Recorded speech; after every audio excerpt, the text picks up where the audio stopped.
আসসালামু আলাইকুম প্রিয় ভাই ও বোনেরা, কেমন আছেন সবাই? আশা করি ভালো আছেন।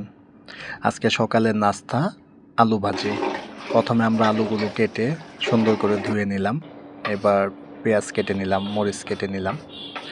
তারপর একটি কড়াইতে পেঁয়াজ কাঁচামরিচ দিয়ে সরিষার তেল দিয়ে ভালো করে একটু নাড়াচাড়া করে নেব। দেখুন কি সুন্দর ফেনা উঠেছে।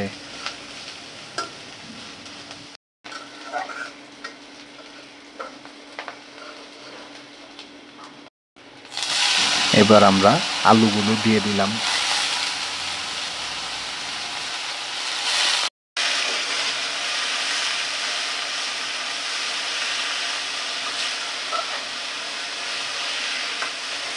এবার দিয়ে দিলাম পরিমাণ মতো লবণ, দিয়ে দিলাম একটু পানি। ব্যাস।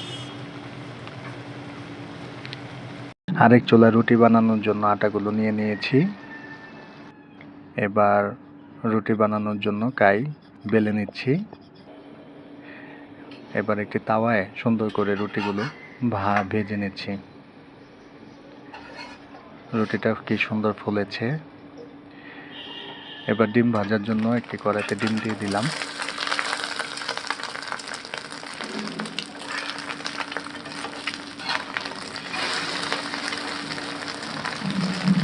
সাথে একটি ডিম পোস্ট করে নিলাম।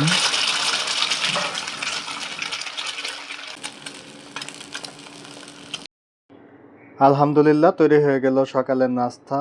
আজকে নাস্তায় ছিল রুটি, ডিম ভাজা আর আলু ভাজি। কে কে খেয়েছেন জানাবেন। ভিডিওটি ভালো লাগলে লাইক, কমেন্ট, শেয়ার দিয়ে পাশে থাকবেন। আল্লাহ হাফেজ।